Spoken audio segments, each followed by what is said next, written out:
राजस्थान में आज 6 जिलों में पंचायत समिति और जिला परिषद के सदस्यों के लिए वोट डाले जा रहे हैं। वैसे तो यह चुनाव गांव की सरकार चुनने के लिए है, मगर जिस तरह के हालात राजस्थान में बने हुए हैं, छोटे छोटे चुनाव भी बड़े मैसेज देने वाले बन जाते हैं। जिस तरह के हालात बने हुए हैं उसमें कहा जा सकता है कि कांग्रेस और बीजेपी दोनों ही जीत के लिए एड़ी चोटी का जोर लगाए हुए हैं। पिछली बार 21 जिला परिषद के चुनाव हुए थे, जिसमें से केवल 5 पर कांग्रेस जीत पाई थी। मुख्यमंत्री अशोक गहलोत के लिए बड़ी चुनौती है कि किसी तरह से गाँव में इस बार अपनी साख जो पिछली बार लूटी है उसे पुनः स्थापित करें। इसीलिए कांग्रेस के सारे विधायक और मंत्री मैदान में जोर लगाए हुए हैं। उधर अकेले बीजेपी की तरफ से सतीश पूनिया कमान संभाले हुए हैं, उनकी भी साख दांव पर है। शहरों में जिस तरह से कांग्रेस के मुकाबले बहुत अच्छा प्रदर्शन नहीं कर पाई थी बीजेपी, इसलिए इस बार फिर से गांव में जो बेहतरीन प्रदर्शन पिछली बार सतीश पूनिया की अगुवाई में बीजेपी ने किया था उसे दोहराने की चुनौती होगी। राजस्थान में मंत्रियों की साख भी दांव पर है।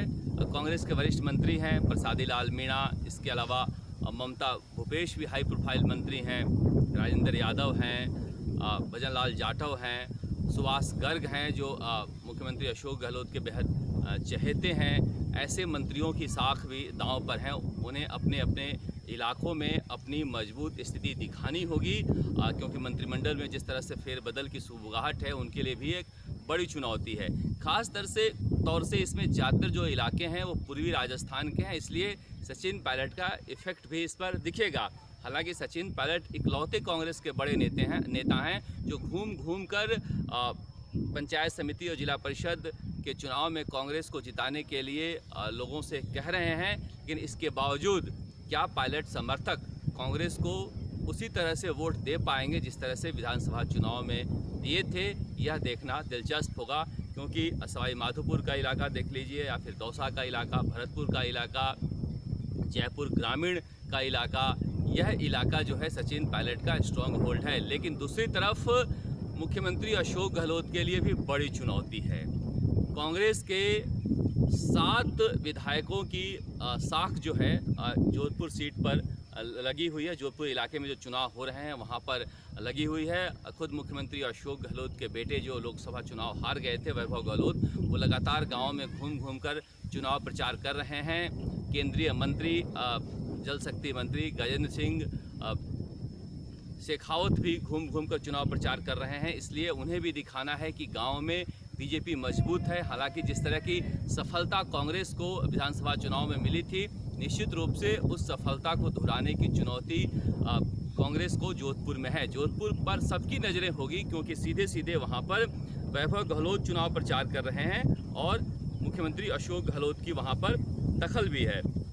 देखिए, जोधपुर सीट की बात कर लेते हैं तो इसमें जो है 5 जो विधायक हैं वहाँ पर चुनाव हो रहा है, जिसमें कांग्रेस के 5 हैं और 2 ही बीजेपी के हैं। देखा जाए तो हीराराम मेघवाल हैं बिलाड़ा, कृष्णाराम बिश्नोई लोहावट और महेंद्र बिश्नोई लूनी, दिव्या मदेना हैं ओसिया में और मीना कंवर शेरगढ़ में। तो ये सारे कांग्रेस विधायक हैं जिनके यहाँ चुनाव हो रहे हैं, इसलिए इनके लिए बड़ी चुनौती है। बीजेपी के पब्बाराम बिश्नोई हैं फलौदी से, और राष्ट्रीय लोकतांत्रिक पार्टी की बात कर लेते हैं। इनके भी पुखराज गर्ग जो हैं भोपालगढ़ से विधायक हैं, जहां पर चुनाव हो रहा है। गांव में चूंकि राष्ट्रीय लोकतांत्रिक पार्टी का एक अच्छा खासा जनाधार है और हनुमान बेनीवाल चाहे जयपुर के ग्रामीण इलाकों में हो या फिर जोधपुर के ग्रामीण इलाकों में हो, खुद प्रचार खूब कर रहे हैं। इसीलिए राष्ट्रीय लोकतांत्रिक पार्टी को भी ज़मीन तलाशनी है और ऐसे में यह चुनाव बेहतरीन मौका हो सकता है।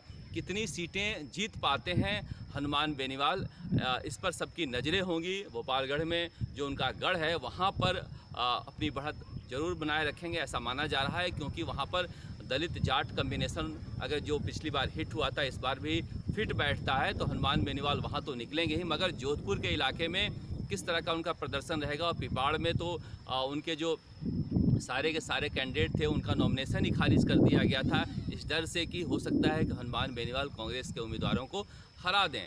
क्या उसका गुस्सा कांग्रेस पार्टी पर फूटता है वहाँ के राष्ट्रीय लोकतांत्रिक पार्टी के समर्थकों का, वो भी देखना दिलचस्प होगा। लेकिन बड़ी बात है कि इस बार ममता भूपेश जैसे जो विधायक जो सचिन पायलट की छत्रछाया में जीत के आए थे, वो अपने दम पर कितनी सीटें लेकर आते हैं, क्योंकि मंत्री काम कराते हैं और मंत्री पैसे भी कमवाते हैं। ऐसे में उनके इर्द गिर्द के लोग जो हैं छोटे चुनाव आसानी से जीत सकते हैं। उसके बावजूद अगर कांग्रेस बड़ी सफलता वहाँ पर नहीं दर्ज कर पाती है, चाहे लालसोट में हो या फिर सिकराय में हो, तो ये निश्चित रूप से कहीं ना कहीं संदेश जाएगा। हालांकि सचिन पायलट अपनी तरफ से लगातार वोट मांग रहे हैं।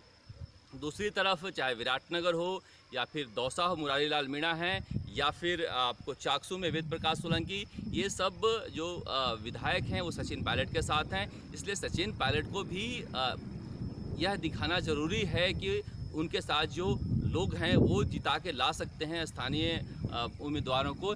इसलिए बड़ी चुनौती है। हाँ, एक मंत्री का नाम छूट गया था, लालचंद कटारिया, ये भी हाई प्रोफाइल मंत्री हैं। जयपुर ग्रामीण इलाके में जो चुनाव हो रहे हैं, इनकी भी बड़ी साख दांव पर है, क्योंकि ये अशोक गहलोत के करीबी माने जाते हैं और माना जाता है कि चुपके से ये सारे काम करवा लाते हैं। ऐसे में अब लालचंद कटारिया को ये दिखाना है कि क्या वह इस इलाके में होल्ड रखते हैं, क्योंकि एक बार जीतते हैं एक बार हारते हैं, लगातार जीतते नहीं हैं, तो निश्चित रूप से मतदाताओं में नाराज़गी रहती है। इसी वजह से ये हारते हैं। तो लालचंद कटारिया के लिए भी एक बड़ी चुनौती है।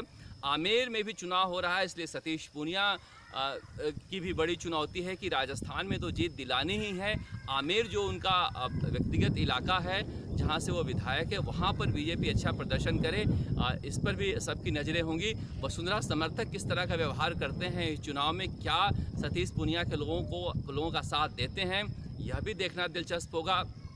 सबसे बड़ा जो कांग्रेस के लिए सिरदर्द है उन निर्दलीय विधायकों का, जैसे दूदू में है बाबूलाल नागर ने अपनी मर्जी से टिकट बांटा है। कांग्रेस के जो कार्यकर्ता वहाँ नाराज हैं। फागी में तो दिलचस्प मामला हो गया है कि सारे के सारे कांग्रेसी वहाँ पर निर्दलीय खड़े हो गए हैं। जीते हुए जो पिछली बार के थे, उन्हें भी बाबूलाल नागर ने टिकट नहीं लेने दिया है, क्योंकि वह सचिन पायलट के समर्थक है। ऐसे में कि सारे के सारे वहाँ पर निर्दलीय खड़े हो गए हैं।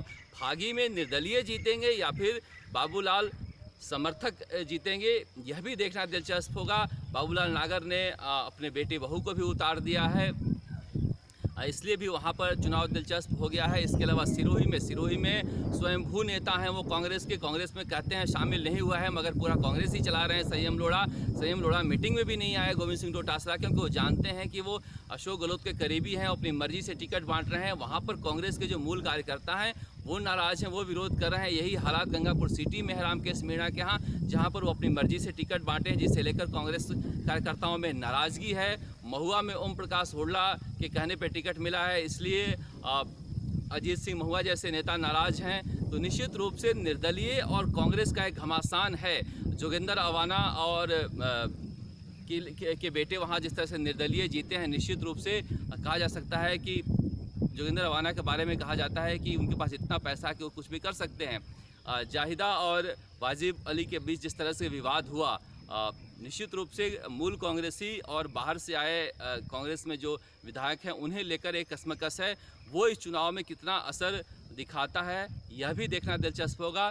लेकिन यह चुनाव छोटे छोटे स्थानीय मुद्दों पर लड़े जाते हैं, फिर भी ये इन चुनावों का एक बड़ा संदेश जाता है। इसीलिए वोटिंग कितना होता है कोरोना के बावजूद, किसके पक्ष में होता है, क्या निर्दलीय विधायक मजबूत होकर निकलते हैं, क्या मूल कांग्रेसियों को जिस तरह से टिकट नहीं दिया गया, इसे मनीष यादव ने ही आरोप लगाया था कि हमारे इलाके में टिकट नहीं दिया गया शाहपुरा में उनके कहने से, तो क्या ऐसे इलाकों में जो बागी कांग्रेसी खड़े हुए हैं वो ज़्यादा जीत के आते हैं। इन सब का एक बड़ा संदेश जाएगा और कांग्रेस जो पिछली बार जिला परिषद चुनाव में अपनी ज़मीन खोई थी, क्या वह इस बार पाएगी, इस पर भी सबकी नज़रें रहेंगी। यह पता 4 सितंबर को चल पाएगा। राजस्थान तक के लिए जयपुर से शरद कुमार।